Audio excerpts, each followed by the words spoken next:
sales is the most lucrative skill in the world, period. The problem is most sales advice out there today is outdated, cheesy, and can even keep you from getting the deals that can make all the difference in your career. This is the No BS Sales School, a podcast for entrepreneurs and salespeople who want to master the skill of selling without all the BS. Listen, if you're like me, you hate doing admin crap. Number one, because you're not good at it. And number two, because you know it's taking you away from the stuff that actually makes you money. So why are you doing it? Do what I did. Go to worksby.com right now and let them pair you with a real executive assistant. Once I started working with Cheryl at Worksby, my income went up 40% in 1 month, and my working hours went from 70 down to 40. It's a game changer. Go to worksby.com right now, book a call, and tell them Walker sent you.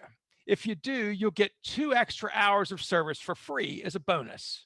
So if you're ready to finally stop doing the stuff you hate and focus on the stuff that makes you money, go to worksby.com right now.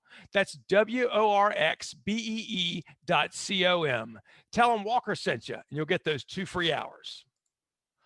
Welcome to the NBS Sales Podcast. I'm your host, Walker McKay. Today, I am thrilled to announce as my guest, Mr. Rod Santomassimo, who is a very well-known coach for commercial real estate brokers around the country. He's an entrepreneur, and he's going to share with us today, what do you do when you lose your job? How do you start your own business? And Rod knows this from personal experience because he's certainly done that, and he has a multi-million-dollar coaching company now. So, hey, Rod, thank you so much. Welcome to the show. Hey, Walker. Always a pleasure speaking with you, and I'm excited to be here. Good. Well, I appreciate that. So, tell me something. Give me 2 minutes on how you got to where you are today. Who was Rod before Rod became multi-million-dollar business owner for a coaching company? Wow. Wow, is that what I've gotten to? That's okay. So, Long Island kid. That's where I grew up, fell in love with the sport of lacrosse. I mentioned that because that was actually a vehicle to many things that happened in my life. Yep. That led me to a Division I college and playing ball. Where'd you do that? I did that at a small college back then called Washington and Lee, which I went to school there as well. Did you really? Yes, that's true. Fantastic. Let's talk about that. 87. Oh, you're class of 87? I'm class of 85. We probably knew each other. Probably somehow. knew we passed each other. So you saw me play anyway. I did. Yes. She had no idea. So yes, but Walker, I did a lot more at W&L back then besides study. A lot of lacrosse and a lot of partying, and I realized I was in trouble. So I actually was a recruiter from Duke for going to grad program MBA. And during the interview, he mentioned he was a lacrosse official, and I went, "Ooh, I'm in." So you went to Duke, got an MBA after that. I went to Duke, got my MBA, and then I went off to like all dumb MBAs in the 80s. We said, "Okay, got to go back to New York and make it." Got to go to Wall Street. Yeah, right. Got to go. So I went back to New York. I worked for a firm called back then Arthur Anderson in their consulting division. Yep. And I knew right away I made a mistake. I am not a corporate person. I wasn't meant to be. What were some of the signs of that? Not making a decision and not having any authority, getting frustrated, realizing you're really the lowest possible level on sub-level, maybe on a totem pole in a firm, like a big 6 firm back then. Yep. And I like to think of it as you have responsibility, but no authority. You have no responsibility. You're told what to do. Okay. And you have little authority and little freedom. And the goal of my peers was one day to become partner, whereas I was like, wait a minute, I have to work 15, 20 years in this firm before I become partner. Same damn thing. Yes. Same damn thing. So I remember that I actually was year review. They said, "Rob, we're giving you the highest review. You're working your ass off." Excuse me, can I say that? You're working your butt off. We're going to give you the highest raise, which back then was not much in the 80s. And I said, "Thank you, I'm leaving." And they were shocked. And I said, Tell me something. What was your starting salary in the 80s when you went to Sure, Arthur? That's a great question. I know it for a fact. In 1987, with an MBA from Duke, I actually earned $35,000 in New York City. How about that? Well, I without an MBA, but going to work for a bank, I made $18,500 plus a $500 suit allowance for going to work for a bank. So that's Woo! how times have changed, right? So now I bought a lot of suits for $500 back at the time. So, Yes. all right. So Yeah, you yeah. did all that, and so you quit Arthur Anderson. Then what happened? Well, then, in fact, my mentor who we exchanged emails last night, he told me he was starting a real estate firm in Tampa. I knew him through other relationships with my family, and he said, "I need someone to run around, just do things. Can you do that? You know numbers from MBA. I knew the numbers, and just coincidentally, my father was a consultant in commercial real estate for owners and facilities, and he knew how to read leases, and he had actually had me read leases when I was probably 11, 12 years old. And he told me, you're going to hate this, but one day you're going to realize it's going to help you. Big This time. business, everything to do with business. So I read him. I hated, didn't understand it.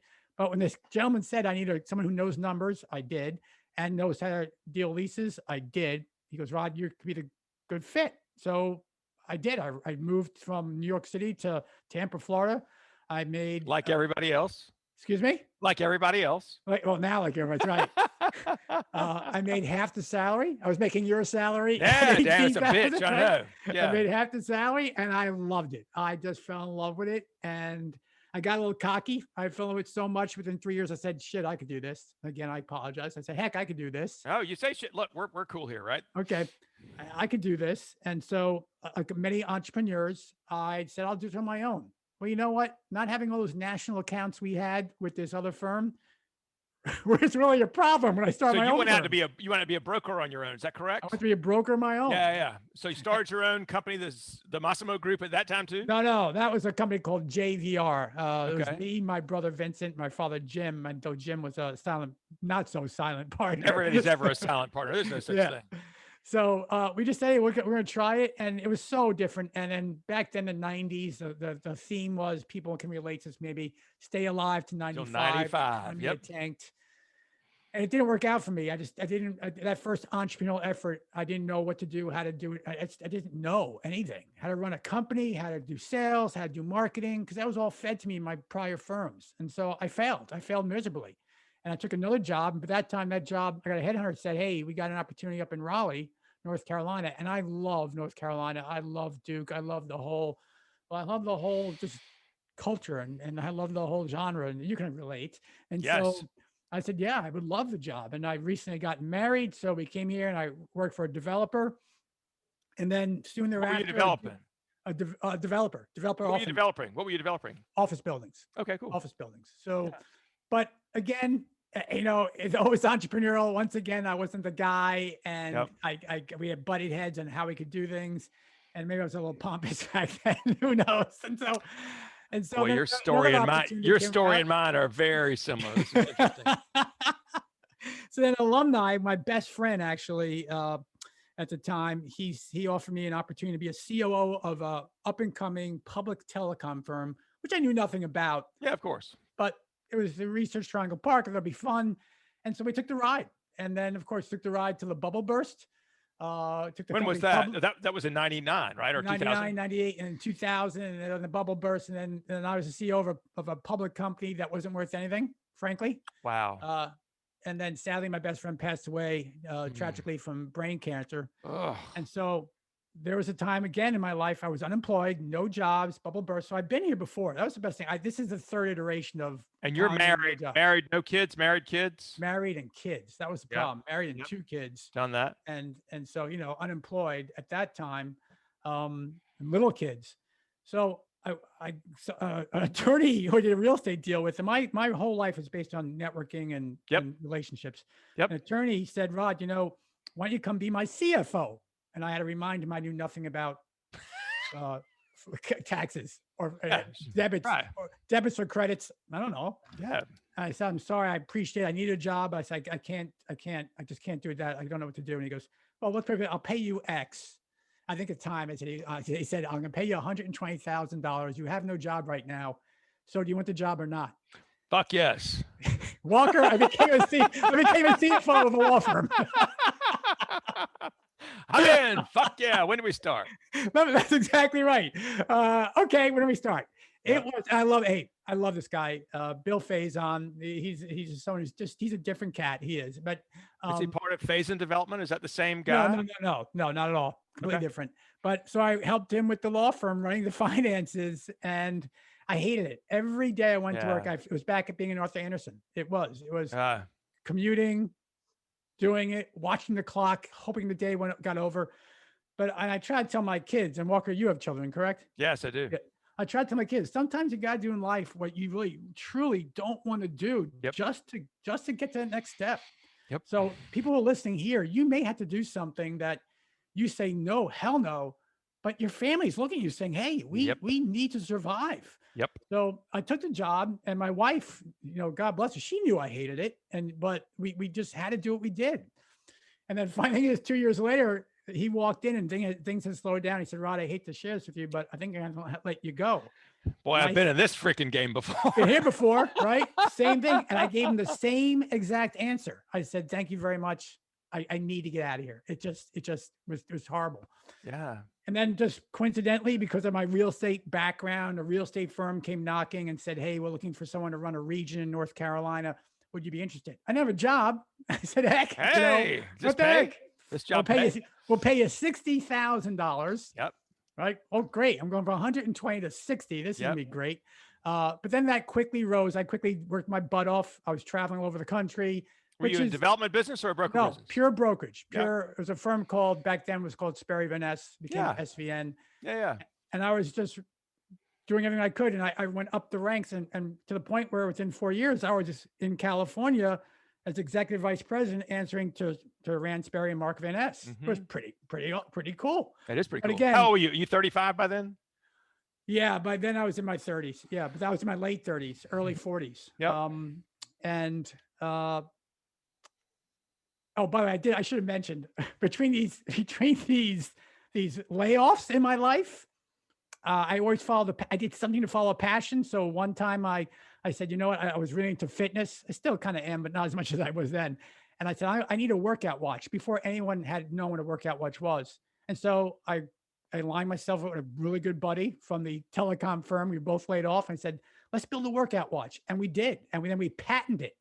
And then we were in the headquarters of Timex pitching this workout watch. Again, I share that story because I want everyone to, there's nothing wrong with following your passion. If you don't know how to do it, find people who know how to do it. That's the key. 100%. And figure it out. So we're sitting in, and so we pitched the whole thing to, it was a beautiful watch. It tracked your workouts, your reps, your sets of physical workouts, could track your time, your running and everything. It was the best watch I ever saw. And Timex looked at us and said, who the heck is going to track their workouts on a watch? That's hilarious. How about that? Bastards. So then you were heartbroken and you gave up. I was heartbroken and I gave it. And back every time something happened that I failed, and I took them all as failures, experiences. Yeah. Right. I said, okay, what I learned then with the watch, I could have marketed so much differently. I really spend more time on marketing, understand marketing alignment. I didn't know back then what I know now. So looking back, man, that could have been it. That could have been my whole thing of selling watches. I'm kind of glad it didn't work out based on now. But but then going back to Sperry Van Ness, then of course 2007 comes up. Things start to look really eerie. We start laying off everyone, and we all knew it was a matter of time till someone was going to let go. And so I got the dead man walking journey to Mark Van Ness's office, and he said, "Rod, we're gonna you're doing great here, but we're just gonna have to let you go." By then I was making maybe $160,000, maybe right. And it was a decent living. Don't get me wrong, but the problem was I was never seeing my family. I was always in California. So even the third time I got laid off, I said, you know what? Again, I said, thank you. This is not where I need to be doing my life. And plus I'm capped economically. I can't figure it out.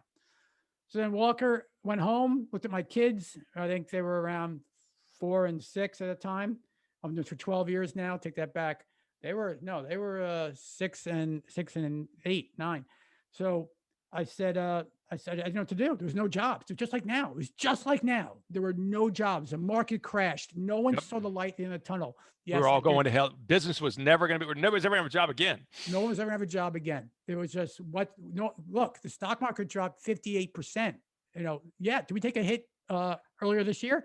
And the stock market only dropped 39%. So and it was back up in a freaking month. Like that, right? So people are saying it's never been like this. Oh, it's been this and bullshit. Worse. It's been this bad. Yes. And Walker, let's not in any way deflect or diminish the horrible elements of the pandemic and the acuteness of what happened so quickly. Absolutely not. The 300,000 souls plus more around globally. I understand all that, but economically, it was actually worse. In fact, it took 3 years to come back out. By 2011, we saw the light. We figured things were working out.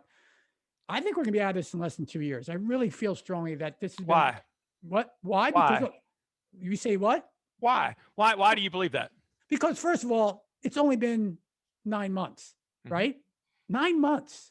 It's been a horrible 9 months. Yeah. But it's been 9 months, and already, because of we can credit Operation Warp Speed, we can credit throwing money where it needs to be applied. We have vaccines now.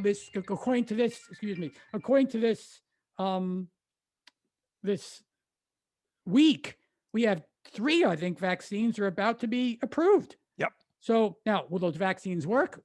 I'm assuming one of the 3 will work. Sure. For people. So by telling me all get vaccinated in say 6 months, so now we're a year and a half, and things will slowly come back. Will it take 3 years? No, I don't. I personally don't think so. I think the vaccines work in 2 years. So in early 2022, we're going to be okay. We're going to be back. Now, industry is going to change. Customs have changed. Will everyone go back to an office? What will that look like? Will people want to work at home? That's all to be determined. No one knows. Yep. And Walker, probably the best advice I've ever received was from, my financial advisor. When the market crashed, actually right before the market crashed, I called and said I went out. He's like, "Why is that?" I said, "Well, I had certain things I thought were going to happen. Not, but I did know about China. I saw things. Somebody said I went out. He said, No, you don't need to get out now." And I wish I did, but it came back up. But he said, "Me rather 2 kind of people." I said, "What is that, sir?" And he goes, "There are those that don't know." I said, "Okay, I agree." He goes, "And then there are those that don't know. They don't know." Right. I said, "You know what? You're right. You're just right. Yep. No one knows what the future is going to hold. No one knew this pandemic was going to come." So he was so right. And did we lose money in the stock market? Of course we did, and a significant money. But more importantly, we made it back. Yep. So when I got let go, I was sitting there, didn't know what to do. 2008 was so much like this, and I said, "I'm tired. I'm just tired of working for other people. I'm tired of being just restricted. I'm tired." And look, everyone's different. Everyone's wired different. For some people, listeners, they may say, "No, I need to have the stability, work for someone else," and that's great. But you got to really take back and reflect. Who are you? What drives you? What makes you happy? And for me, I said, you know what? If I can make $200,000 a year, 2 kids and a wife, I could start saving some money, and maybe I just start working for myself. And so I did. I woke up one morning. I said, "Honey, I think I'm going to start a coaching company based on all my life's experiences, all the jobs I had, all the failed entrepreneurial efforts. I had learned so much." I did. And I didn't, you didn't realize it until you start applying it. So I went out and I started this coaching company. And the problem was I started a coaching company in the commercial real estate sector. When nobody had any damn money. Nobody. So I found about commercial real estate guys is either they're dead ass broke, right? And they can't pay for the service, or they've just closed a giant sale. They got money and you can't freaking teach them anything. Right. It's the hard-headed bunch of people I've ever run into. And I was one for 11 years. I get it. Right. I remember one, and I love it. I remember John McDermott, SVN guy, told me once, "Rod, you got to understand something about managing brokers." And what's that? Either they're going to come to your office to bitch, or they're going to come to your office to boast. Right. Or beg, right? Would be the other one, right? So that was the world. I don't, looking back now, now where I am, I won't say I would do things differently, but I said, okay, I'm going to pick this industry. I know it best. So I called everyone I knew and said, "Look, I'm going to start coaching. I know things are hard right now. So would you consider me letting you coach you?" And I think I offered that time. I think I offered people let either a couple people. I said, "Look, I'll coach you for free to see if it works." And a few, I think I charged maybe $200 for 2-hour sessions a month, something like that. Yeah. And you know what? We got clients. And then so as you're starting out, just you first got to understand what you want to do. And I didn't have a marketing plan. I didn't have Yep. anything. Yeah. In fact, Walker, this is a true story. Within the third month of me figuring out, okay, by then I had one or two clients. And look, the first 2-3 months was nothing but calling, Yeah, begging, it sucks. right? Sucked. I worked literally 16 to 18 hours a day. Yep. I would occasionally see my kids at dinner, and then I go back and I work and I sleep for 3 or 4 or 5 hours, and I wake up and start again. Looking at lists, looking at opportunities, calling people from the East Coast, West Coast. It didn't matter, everywhere. Nope. And Siri didn't get that what I just said. Obviously, you can pick that up on my watch. So yeah, I didn't get it either, Siri. So anyway, so then one client, never forget his name, Brent Miller, with SVN. I knew him from SVN. He said, "Yeah, Rod, I'll give you a shot." And I need that one shot. And then I started sharing with him how he should do certain things based on where he was. And back then I'd go to everyone's office. I'd fly their offices, spending money. Yep. It was so different back then. And he started to do a little better. And then he shared with a couple of people, I'm working with Rod, Rod, you like Rod, you trust Rod, give him a shot. And then before I knew it, within probably the second year of business, I had too many clients. Wow. Yeah. And it wasn't good. I mean, which means it's time to raise your prices is what that means. It's time to raise the prices. Yeah. But it absolutely was time. And I was raising slowly. I mean, I think I got to $500 a month for personal one-on-one coaching. Yeah. And I looked at my wife and I said, I think we can make some money on this. I think maybe we'll, make a couple $100. And who knows? Yeah. But then I read the book, The E-Myth Revisited by Michael Gerber. Yep. Which I know there's like 10,000 now versions of E-Myths. But that was a great book, especially at the time. It was very relevant. Tell what it was that stuck out with you. What stuck out with me was I was, if you've ever read the book, and I highly recommend it. I was Sally the pie maker, right? Yep. I had this product coaching, but I can only make so many pies and I can only work so many hours in the bakery and I can only, in front of the counter. I was Sally. And so I said, While you used to love making pies, then it became a burden and overwhelmed you, and you can't get out of the freaking pie making business because you didn't create a company. You created a job for yourself. That Walker, because I interrupted you, please repeat what you just said. You didn't create a company. You created a job for yourself. And that was the problem. Yep. I was back at Arthur Andersen. I was, I was working for myself, but I was working on a job and I was limited and I could only do so much. So I started putting processes together. First it was crazy, stupid stuff like on Excel, creating lists of things that I would do and how I would share with someone. This is how you coach. And then I went out and I actually marketed for coaches and no one knew who I was. And it was just like, whatever. And so by year 3, I said, okay, I had actually 3 coaches come aboard. One has passed since, unfortunately, but two are still with me. Actually, one is still with me of those original 3. One's gone on his own. But I went, okay, I could do this. I could teach other people how to coach. And back then it was so rudimentary. So people don't freak out. Yeah. You have to just hold their hand and get on the phone with them every day and tell them what to do. We didn't have any automation. We were totally different. Yep. So, and then I read a book called my thing, Walker, is I read so many books, but me too. My goal in every book I read is where's the one sentence? I can get one sentence that changes me, helps me, then we're good. Yep. This book was called Hyper Sales Growth by Jack Daly. And it's one sentence, one 9-word sentence that changed almost everything for me. And that was, if you don't have an admin, you are one. Right on. Right. Yep. And I realized, hell, I'm doing $10 an hour work. Yep. And that's where I'm spending, my 15-hour, 16-hour days. That's where I'm spending 6-7 hours. What am I doing? Yep. And this is a really hard choice for folks. I get it. You're not making a lot of money. You don't have a lot of money to invest in others or technology or marketing.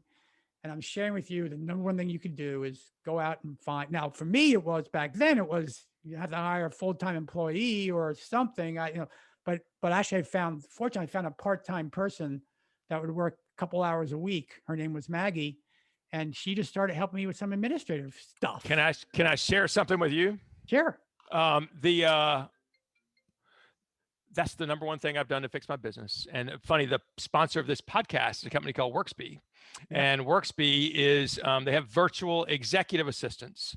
And I had a coach that suggested I had to have one, and so I went and I found Worksby, and then I found Cheryl, and she works for me 50 hours a month. And that 50 hours a month would probably take me 250 hours a month.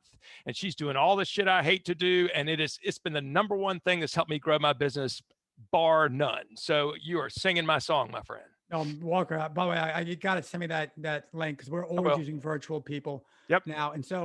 And by the way, so you're saying she's working 50 hours a month, and that may take you 200 hours a month. Yeah. But it's just the opposite, right? Because some of you are thinking out there, listeners thinking, no, I could do it faster. I could do it better. I don't need an assistant. But the problem is, and you have to grasp this. This is so important. If you can do something faster or better, it's not going to make you wealthier. That's the wrong approach. So Walker, let's say you could do that same work in 20 hours, right? So what did you save? Really? Right. What the hell? It's like 20 hours of $10 an hour work when I should be doing $1,000 an hour work, right? There you go. You nailed it. That's it. And now I'm working 50 hours a week instead of 90 hours a week. And I'm able to work that 50 hours on stuff that makes me $1,000 an hour. That's where I want to be. That's where everyone needs to, that is exactly what everyone needs to understand. That is the golden ticket. And for me, it was like, damn, I'm an admin. So I got Maggie, and then things just start to happen. We started getting more clients. It gave me time to work on processes. It gave me time we created a Massimo University for our coaches. I did videos. Here's the call cadence and every call you're going to have. I created call programs. And the fun thing was, we started getting more clients. The market starts opening up. And then I wrote a book called Brokers Who Dominate, and it did extremely well in the commercial real estate spectrum. And then people start saying, what do you do? Who are you? And then as your business grows, it just happens. Based on what you do, if you can find the white elephant and grab it, for me, my white elephant was Bob Knackel. He was one of the top producers in the world. What's a white elephant? I don't know that term. It is someone that you could say, if I get this, the white elephant, if I get this, right? So I actually, some of you, by the way, maybe you start a podcast or do an interview series, and you interview or podcast guests that you want to become clients. That's a great way. Mm-hmm. So when I asked Bob to be in the book, because everyone told me about this guy, Bob Knackel, I had no idea who he was. And so I interviewed him. He said, yeah, I'll do the book. And so he agreed, and he did the book, and we just hit it off. And then one day he called me and said, hey, Rod, what do you do again? I said, well, I'm a broker coach. And he goes, what? He said, what the hell is that? Who needs a coach to be brokering? I said, well, this is what I do. This is how I work. And he said, well, I guess Michael Jordan has a coach. So tell you what, why don't you fly up to New York and let's talk. Wow. So I just sat there. Now this guy, I understand, and he doesn't mind me sharing this. This guy was making $6 million when I met him, right? Mm-hmm. He was doing phenomenal. And so I sat for 2 days. He shut up in the corner to watch what he did. And then he said, so, and I said, so man, you're leaving so much money on the table. I saw things that he wasn't doing. He was doing great, but he wasn't doing so much more. Yep. And so he said, Rod, tell you what, I'll hire you. And then the rate was ridiculous, because I said, Bob, if I get Bob Knackel to freaking, be my client, brokers are going to know that everybody wins. Yeah. Everyone wins. So I did. I took him on as a client, and I will tell you, I've worked with him every week for 9 years since. Awesome. And he hasn't. And in fact, we had a big company meeting last night, a big celebration with our coaching clients across the world, and we gave him an award as our partner of a lifetime achievement award for what he's done for us, because he's told everyone how great we are. So you're all not going to get that person in the first year or 2 years. For me, it was 4 or 5 years, right? But then you have to ride that and ride that and ride that. You'll find a raving fans. So for me, starting out, it was just working my butt off, checking all the mistakes. Every day I would write in a journal, what did I learn? What did I do right? What did I do wrong? And I would just reflect and reflect and reflect. And that reflection it starts working. And I was never a very positive thinking person. I never was. It was always like, woe's me, or it's the Yeah. Oh economy, or shit. this, Yeah. This is good right? now, but we're going to get crushed. Yeah, exactly. What's the next big wave to come? That's broker training. That's what it is. And so, but then I started reading books about positivity, and that absolutely helped me. 100%. In fact, I just got a friend of mine. He just, I'm gonna grab it. You can't see in the video. He wrote a book called Positive Disruption by Tony Obleski. He was actually a guest on one of my podcasts, but it's a journal. It's a daily journal for 2021 that I'll journal in, and I'll every day I'll just go quick. Here's what worked. Here's what didn't. That. And so things just started to work, and I think that's the key. And every time, Walker, when I had 3 coaches, I said, you know what? I'll never have more than 3 coaches. This is as good as it's going to get. And then I had 6 coaches, and then I had 9 coaches. And then and by the way, the whole time I'm getting coached. I'm always investing in myself the entire time. Yep. Because look, if you're the smartest person in the room, you're in the wrong room. You're in the wrong damn room. You're exactly right. Yep. So one of my coaches said, Rod, maybe you should start charging people to coach for you. I said, what do you mean? He goes, well, you're giving them, you're telling everything they need to do to coach. And so he said, why don't you have a coach academy? I said, well, no one's ever going to pay for that. Again, what's that? That's a self-limiting belief.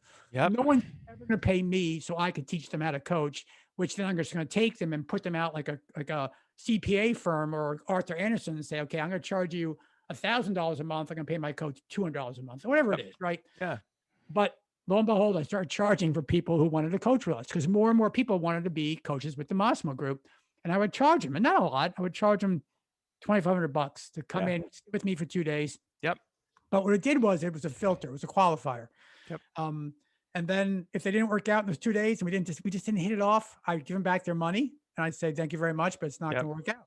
Because if somebody's not willing to invest in themselves, it's going to be hard for them to work with somebody else who's willing to. They don't have the same mindset. It's just wrong. That's exactly right. And that's why my company, by the way, we don't work with any companies. We just don't. We just work with individuals, because companies call us up and say, hey, I want to send a couple of your guys to my program, and I'll tell them don't. They go, what are you talking about? And I said, it's a waste of money. Are they going to pay for it? Well, no, then don't do it. Get them out. I agree with you. Hey, tell me something, Rod. Can I tell you a couple of things I've learned from you today? Sure, please. So, number one, I love the idea, right, that that you have gotten fired. I think it's 4 times if I counted. Maybe it's more than that. Maybe you hadn't gotten fired from your own company yet. I've been laid off several times. Yeah. So, but however, what that was, those were opportunities. Right. And at the time, it might not have felt like opportunities, but you get your ass kicked, but you get back up and pick your head up and see what happens next, which is easy to look back and reverse and do. But when you're in the moment, that's really freaking hard to pick yourself up and move forward. But I think that's what it takes. This world is tough, man, and life is hard and business is hard, and we all go through shit. And so anyway, but it does take looking longer term and realizing this is a temporary setback and it sucks and I'm going to figure it out. So I think that's great, a great mindset. And also your idea of the white elephant, where you find that one person who can help escalate your business and grow, and you take good care of them. I think that's awesome. Hey, Rod, how would people get in touch with you if they want to find out more about the Massimo Group or talk to you?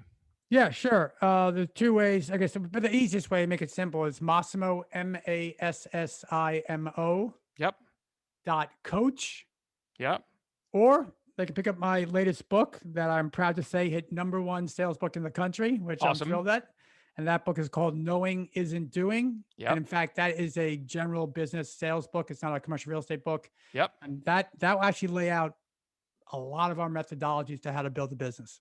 Outstanding.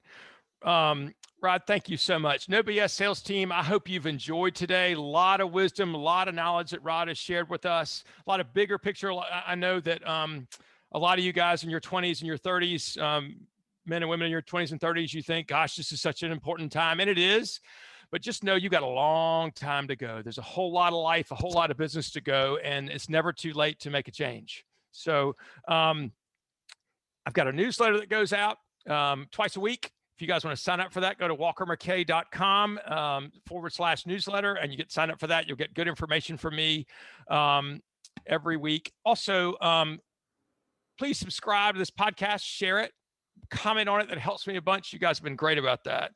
Hey, Rod, thank you so much for being on the show today. I appreciate you very much and look forward to our paths crossing again soon. Hey, go Generals, Walker. Take Go care. Generals. Thanks, man.